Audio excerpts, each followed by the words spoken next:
In this video, I'll show you how to download Cinemana app on Samsung Smart TV. And also subscribe to the YouTube channel for more important videos like this.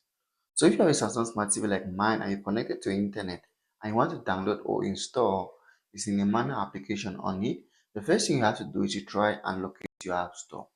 Now in this case, I have an app store. You might have a Google Play Store. I don't know whatever Samsung Smart TV system you are using. But once you go over here, here's how my dashboard of my app store looks like. Alright, so to save time, we're just going to go straight away to search for the application.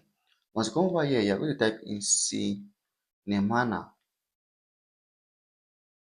If you find this video useful, please do not forget to search in or subscribe to my YouTube channel, Cinemana. That's the name of the application. Once you type in Cinemana, all you have to do is to come over here and click on done. And your Samsung Smart TV is going to show you the options that you can use to download the application from your Samsung App Store to it. So this is the Cinemana application. I just have to click on it and click on download, and I get the application downloaded to my Samsung Smart TV. If you find this video useful, subscribe to the YouTube channel for more important videos like this.